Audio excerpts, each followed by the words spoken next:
नमस्कार दोस्तों, आपका हमारे YouTube चैनल में स्वागत है। सभी दर्शकों को हमारी ओर से जय श्री कृष्ण। दोस्तों, कैसे हैं आप? उम्मीद है आप सब अच्छे होंगे।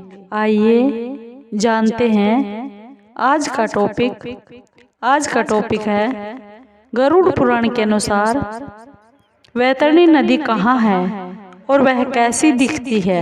उससे पहले अगर आप हमारे चैनल पर नए हैं तो प्लीज चैनल को सब्सक्राइब जरूर कीजिए और बेल आइकॉन को जरूर दबा लीजिए ताकि आप तक हमारे सारे नोटिफिकेशन पहुंच सके।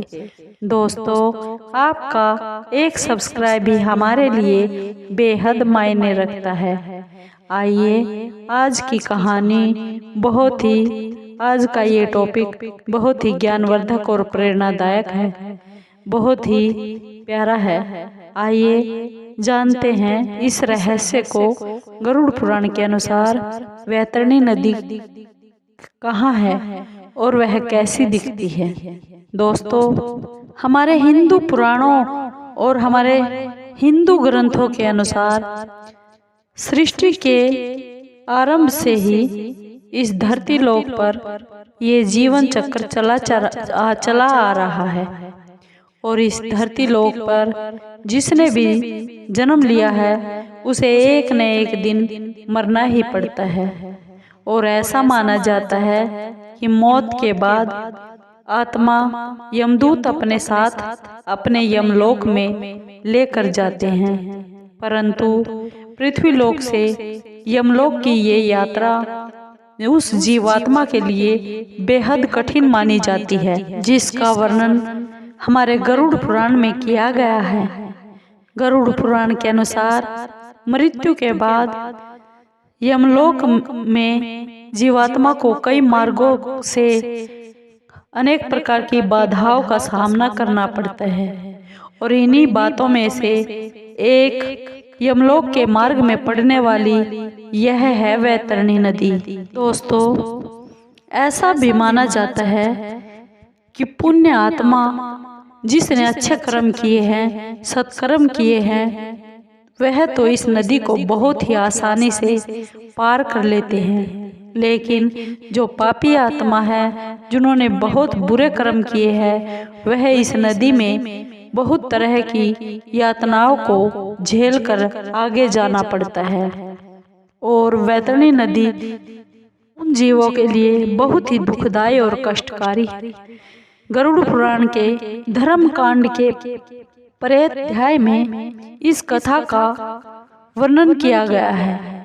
इस कथा के अनुसार एक दिन भगवान श्री हरि से पक्षीराज गरुड़ पूछते हैं, हे प्रभु, इस मृत्युलोक और यमलोक के बीच में जो यह नदी स्थित है, जिसका नाम वैतरणी नदी है, उससे जीवात्माओं का क्या संबंध है, क्या रिश्ता है और उसे इस नदी में कैसी कैसी सजाएं भुगतनी पड़ती है।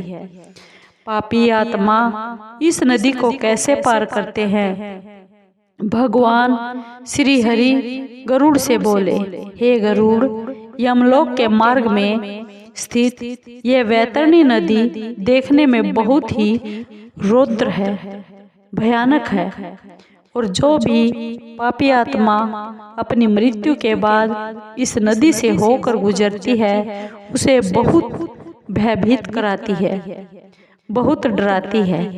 यह महाभयानक नदी खून रूपी जल से भरी हुई है और इतना ही नहीं, यह नदी मांस कीचड़ से भी भरी हुई है। यह नदी पापी जीवात्माओं को देखकर कई तरह के अपने डरावने रूप धारण कर लेती है। पापी आत्मा को वैतरणी नदी में प्रवेश करते ही इस नदी का खून रूपी जल उबलने लगता है और इस नदी का खून रूपी जल कीटाणुओं और वज्र के समान सूंड वाले जीवों से भरा है। साथ ही इस नदी में बहुत घड़ियाल, मगरमच्छ और इनके जैसे ही बहुत से हिंसक और मांस खाने वाले जलचरों से भरी हुई है। और नदी में जैसे ही पापी आत्मा का प्रवेश होता है, वे 12 सूर्य की गर्मी के समान तपने लगती है। उससे उस महाताप में वे पापी आत्माएं चिल्लाती है और करुण विलाप करने लगती है।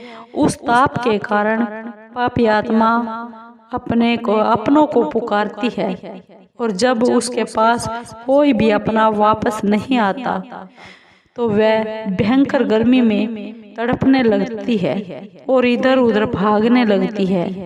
और जब उस ताप को वह बर्दाश्त नहीं करती, तब उस दुरात्मा उस भयंकर खून रूपी जल में वह आत्मा डुबकियां लगाने लगती है। फिर भगवान कहते हैं कि हे गरुड़, कुछ जीवात्माएं ऐसी भी होती है जिन्हें मौत के बाद इस वैतरणी नदी में हमेशा रहना होता है। जैसे कि जो अपने जीवन में आचार्य, माता पिता, गुरु और अन्य वृद्ध जनों का अपमान करते हैं, उसे इस महानदी में हमेशा के लिए रहना पड़ता है। और इसके अलावा जो जीवात्मा अपने जीवन काल में पवित्रता, धर्मपरायण पत्नी और सुशीला पत्नी का त्याग करते हैं, उनको भी इस महानदी में हमेशा के लिए वास होता है। और साथ ही जो जीवात्मा जीवित रहते हुए अपने मित्र, स्त्री, बालक, तपस्वी, स्वामी और वृद्ध का वध कर देते हैं, वे भी इस महानदी में गिरते हैं। इसके अलावा आग लगाने वाला, मद्य पीने वाला यानी शराब पीने वाला, जहर देने वाला, यज्ञ का विध्वंस करने वाला और राजपत्नी के साथ गमन करने वाला, कथा में बाधा डालने वाला, चुगलखोर और स्वयं दान की वस्तु का अपहरण करने वाला, खेत की मेड़ और बांध को तोड़ने वाला, दूसरों की पत्नी को प्रदर्शित करने वाला और कन्या के साथ दुष्कर्म करने वाला, मांस भोजी ब्राह्मण और शूद्र, ये सब मरने के बाद इस वैतरणी नदी में वास करते हैं। इन सब के अलावा पापी, अहंकारी, अपनी झूठी प्रशंसा कराने वाला, गर्भपात कराने वाला वैतरणी में निवास करता है। परंतु इन पापी जीवात्माओं में जिसने मकर की संक्रांति और करक की संक्रांति, सूर्य ग्रहण, चंद्र ग्रहण, संक्रांति, अमावस्या और अपने पुण्य काल में आने पर बहुत श्रेष्ठतम दान किया हो, उसे इस एक निश्चित समय के बाद इस नदी से, वैतरणी नदी से यमदूत निकाल कर ले जाते हैं। यानी कि जो उनके लिए पाप कर्मों का समय निश्चित होता है, उतने दिन तक वो वैतरणी नदी में रहते हैं। और जब उनके अच्छे कर्म जागृत हो जाते हैं, दान कर्म जागृत हो जाते हैं बचे हुए, तो उनको उस वैतरणी नदी से बाहर निकालकर यमलोक ले जाया जाता है। इसलिए सभी प्राणियों को चाहिए कि वे जीवित रहते हुए अपने जीवन काल में ही दान कर्म और धर्म को कर ले। इसके अलावा जो जीवात्मा जीवित रहते हुए ब्राह्मणों को गौ का दान करता है और उसे इस नदी की यातनाओं और कठिनाइयों से मुक्ति मिल जाती है। इसलिए हिंदू धर्म में मृत्यु से पहले गौ का दान करवाया जाता है। ऐसा माना जाता है कि गौ का दान करने से आदमी उसी गाय की पूंछ पकड़कर इस वैतरणी नदी को पार करके ले चलता है और उसके सुकर्म सत्कर्म के प्रभाव से पारलौकिक सुख की उसे प्राप्ति होती है। इसलिए दोस्तों, हर मनुष्य को यह चाहिए कि वह अपने जीवन काल में ही बहुत धर्म और दान करे, अधिक से अधिक धर्म का संग्रह करे, जिससे कि उसे मृत्यु के बाद भी किसी तरह का कष्ट ना झेलना पड़े। क्योंकि एक मनुष्य जन्म ही, मनुष्य योनि ही एक ऐसी योनि है जिसमें उसको समझ की ये शक्ति दी गई है कि अच्छा कर्म करने से मुक्ति होती है, प्रभु का भजन करने से मोक्ष मिलता है और बुरे करने से फिर इसी वैतरणी नदी में फिर से प्रवेश करा दिया जाता है और हमेशा के लिए वहीं पर वास होता है। इसलिए हमें अच्छे कर्म करने चाहिए ताकि हम यहाँ थोड़े से सुख के लिए अपनी पारलौकिक यात्रा को कष्टमय और दुखमय ना करें। दोस्तों, आपको ये वीडियो कैसी लगी? अगर आपको ये वीडियो अच्छी लगी हो तो प्लीज़ चैनल को सब्सक्राइब ज़रूर कर लीजिए और वीडियो को लाइक कीजिए, शेयर कीजिए और कमेंट ज़रूर कीजिए ताकि आप तक हम और भी अच्छी कहानियाँ और टॉपिक ला सके और रहस्यमयी ये बातें ला सके।